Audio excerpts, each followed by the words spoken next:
Apa opsi bagi Ganjar saat PDIP lebih memilih Puan untuk Capres 2024? Kompas.com Partai Demokrasi Indonesia Perjuangan, PDIP, sepertinya lebih memilih Puan Maharani dibandingkan Ganjar Pranowo untuk dicalonkan dalam Pilpres 2024. Tanda-tandanya tampak dari langkah fraksi PDIP di DPR RI yang membentuk Dewan Kolonel untuk mendongkrak elektabilitas Puan. Langkah petinggi PDIP tersebut seperti mengabaikan elektabilitas Ganjar yang lebih tinggi dari Puan, bahkan dari sejumlah nama seperti Prabowo Subianto dan Anies Baswedan. Lalu, bagaimana situasinya dan apa langkah yang bisa dilakukan Ganjar? Baca juga, ujian politik Ganjar Pranowo yang kian berat kembali kepada Ganjar Dr. Sosiologi dari Universitas Pajajaran yang juga pengamat sosial dan kebijakan publik Janus TH Siahaan memberikan pandangannya. Janus dalam kolom di Kompas.com, Selasa, 20 September 2022, menuliskan, semuanya akan kembali kepada Ganjar.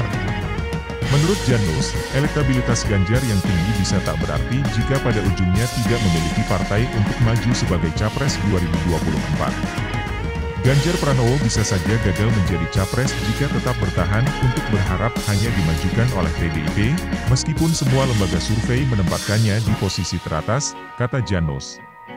Lihat foto Presiden Joko.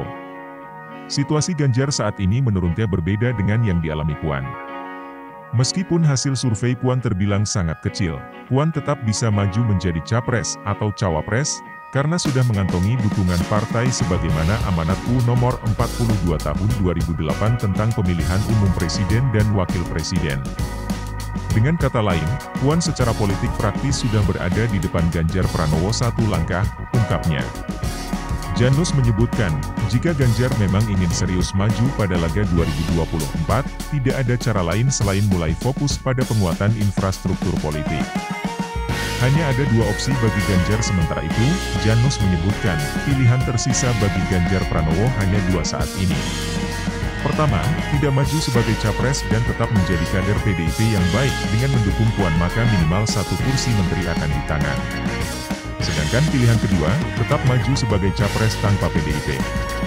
Apabila memilih opsi kedua, berarti bahwa Ganjar Pranowo harus mulai mengikuti langkah Puan, yakni mulai membuka silaturahmi dengan partai-partai di luar PDIP, mencari celah berpasangan dengan calon-calon yang mempunyai infrastruktur politik yang cukup. Dengan kata lain, Ganjar Pranowo harus siap untuk berhadapan dengan Puan. Sungguh tidak mudah. Bahkan sangat tidak mudah bagi Ganjar, tuturnya. Peluang Ganjar terkait peluang, Janus menilai Ganjar bisa cukup prospektif di luar PDIP, jika memang ingin maju pada ajang Pilpres 2024. Pihaknya menyoroti Koalisi Indonesia Baru, KIB, secara elektoral yang bisa menjadi opsi pertama Ganjar. KIB dinilai memenuhi syarat untuk mengusung satu pasangan calon, tapi performa calon yang digadang-gadang oleh KIB di dalam survei-survei setahun terakhir sangat jauh dari harapan. Angka raihan Airlangga Hartarto di semua survei politik sangat mengkhawatirkan, selalu di bawah 10% dan belum menunjukkan tren kenaikan signifikan, kata Janus. Elektabilitas Ganjar Pranowo yang tinggi di semua survei akan menjadi daya tarik tersendiri bagi KIB, jika Ganjar Pranowo mau menggunakan kendaraan politik itu. Komposisi idealnya, misalnya, Ganjar Airlangga, tuturnya. Baca juga, berat sebelah PDIP ke Puan soal pencapresan dan potensi manuver Ganjar. Elektabilitas dan mesin politik secara matematika politik, perpaduan Ganjar dan KIB akan sangat potensial mengubah peta politik nasional karena ditopang perpaduan elektabilitas dan mesin politik. Selain KIB, jika rumor soal Puan dan Anies benar adanya, maka peluang Ganjar Pranowo bergerak ke Cikeas juga sangat besar. Pemasangan Ganjar AHY, bagaimanapun, tidak akan kalah menarik dibanding Ganjar Airlangga, ungkap peneliti di Indonesian Initiative for Sustainable Mining, ISM. Sedangkan opsi lainnya, di luar kedua pilihan di atas adalah memadukan dua elektabilitas untuk menggaet dukungan di luar PDIP seperti misalnya Ganjar Ridwan Kamil, RK. Keduanya, saat ini, sama-sama belum berpartai, tapi dinilai memiliki elektabilitas yang cukup kuat. Nama Ridwan Kamil juga sering muncul di dalam berbagai survei, bahkan dinilai nama paling tenar di antara nama-nama cawapres lainnya.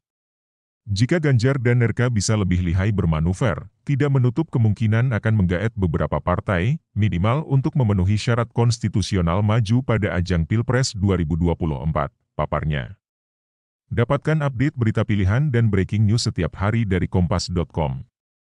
Mari bergabung di grup Telegram, Kompas.com News Update. Caranya klik link https://t.me/kompas.com.data, kemudian join. Anda harus install aplikasi Telegram terlebih dulu di ponsel.